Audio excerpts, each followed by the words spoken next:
Eh bien bonjour à tous et à toute la famille, c'est Masca, j'espère que vous êtes à la forme, pour ma part ça va extrêmement bien les potes. Aujourd'hui on se retrouve pour une nouvelle vidéo de la série Faut-il acheter ou non. Et on va parler de la fameuse série Épée et Bouclier Tempête Argentée qui va sortir le 11 novembre prochain.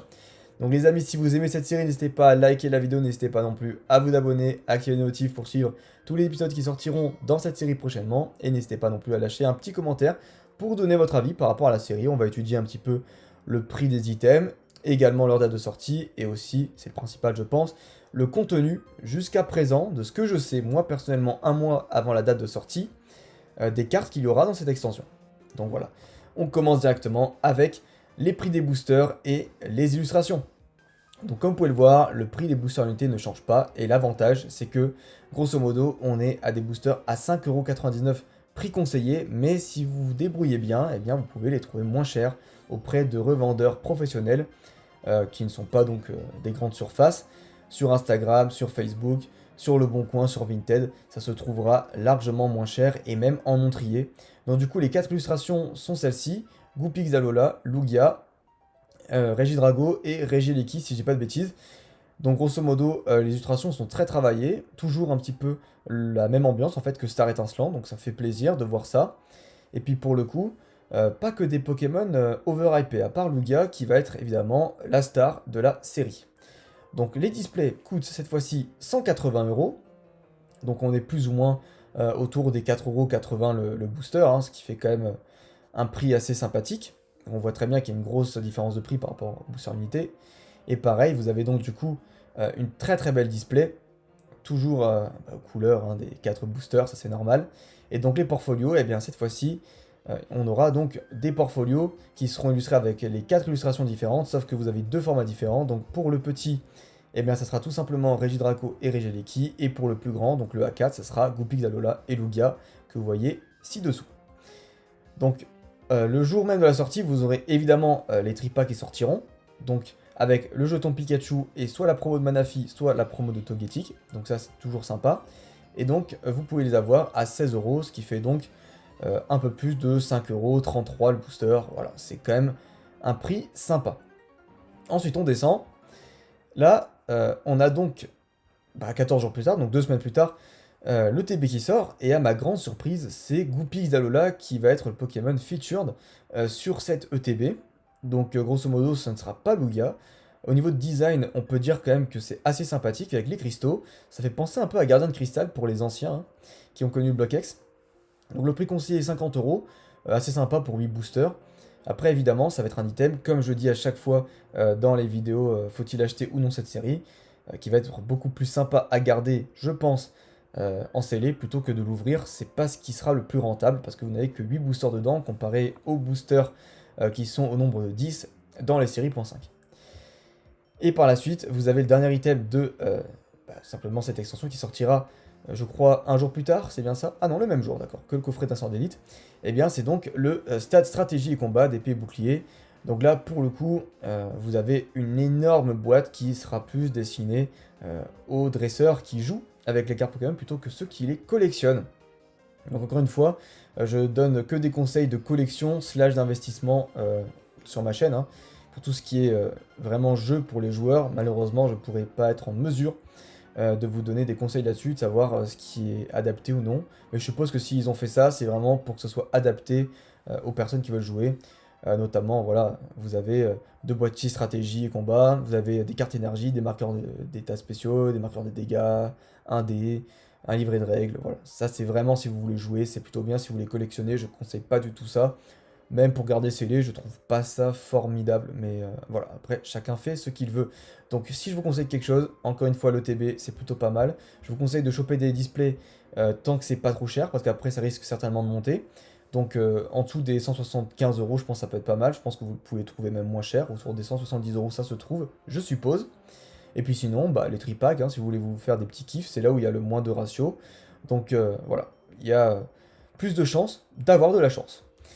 Allez, on passe directement maintenant sur tout simplement la liste des cartes. Et là, on est sur du très très lourd, mais avant ça, on va aller voir un petit peu tout cela. Donc là, du coup, encore une fois, je le précise, avant que j'ai des commentaires là-dessus sur la vidéo, Je tiens à dire que cette vidéo est tournée le 16 octobre, donc grosso modo, il est possible que d'ici le 25 octobre, le 1er novembre ou je ne sais quoi d'autre, on ait d'autres informations et des cartes qui se rajoutent à cette liste. Pour l'instant, on n'a que ça, et justement, c'est déjà pas mal parce que je pense qu'on a la plupart des cartes qui ont été divulguées à l'heure actuelle.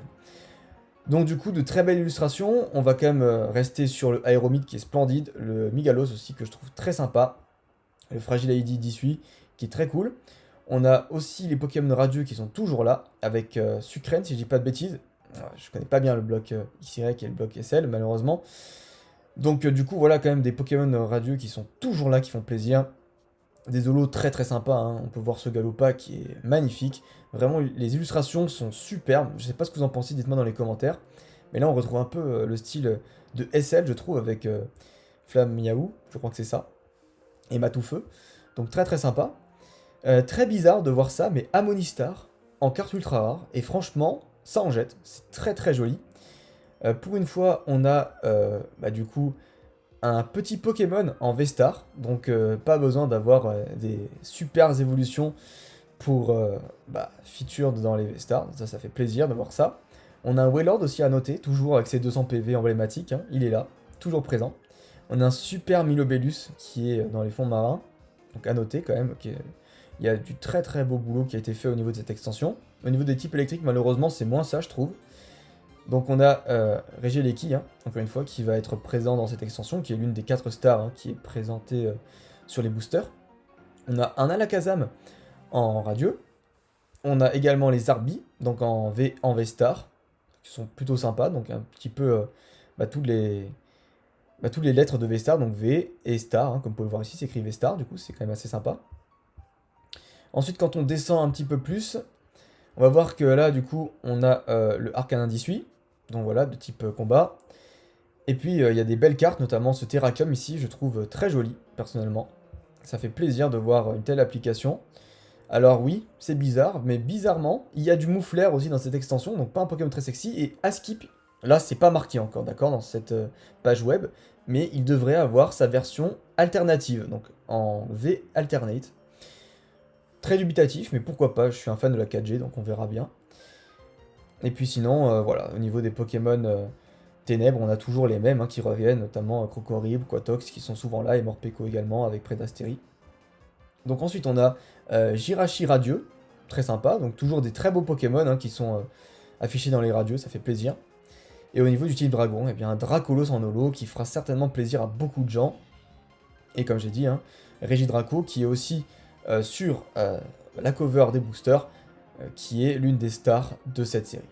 Maintenant, on va parler des cartes les plus appréciées certainement, avec ce Lugia V dessiné par Mitsuhiro Arita, qui est splendide, et également ce OOV, qui fera pas mal parler de lui. On a le Lugia V-Star, qui est assez sympa, mais que je trouve quand même moins beau que le Lugia V normal. Imaginez, genre ça, c'était l'alternate. Franchement, cette carte aurait coûté tellement cher, sauf que l'alternate, je trouvais moins joli, on va voir ça directement.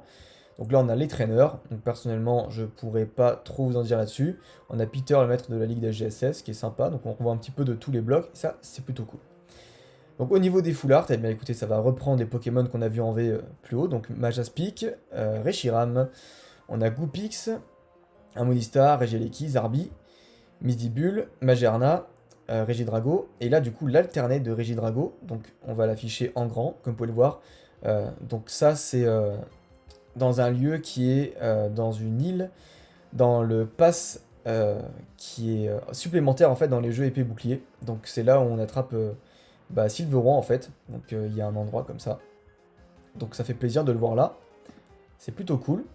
On a le Lugia V Full Art. Donc voilà, hein, basique. Et puis là on a la version alternate, la plus grosse carte de la série. Donc grosso modo, je trouve que malheureusement, ses cuisses sont trop grosses, on voit vraiment que son pied, sa grosse patte là. Et ça aurait été peut-être mieux de le voir plus, je sais pas, aérien plutôt que là, il a l'air très pâteau. Je sais pas si vous voyez ce que je veux dire, mais il a l'air un peu comme un alligator, vous voyez, très lourd.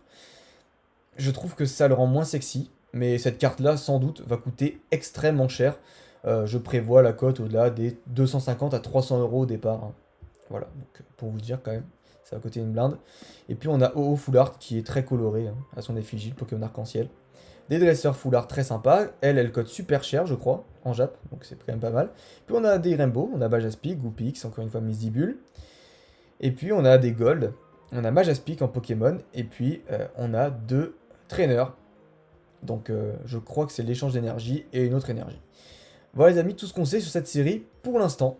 Donc dites-moi quelle est votre carte préférée de l'extension. Moi si je dois dire en termes de beauté pour l'instant, bon il y aura certainement d'autres alternatives qui vont sortir. Je crois qu'il y a un Zarbi en alternative qui va sortir. Mais pour moi pour l'instant, bah, c'est le Regidrago que j'adore. Voilà, Regidrago qui est ma carte préférée de l'extension. Et le Lugia qui est quand même assez sympa aussi. Même si ils auraient pu mieux faire avec ce Pokémon là. Voilà les amis, en tout cas j'attends vos avis dans les commentaires. J'espère que cette vidéo vous aura plu. Sur ce, je vous dis à la prochaine. En attendant, portez-vous bien. Ciao, ciao.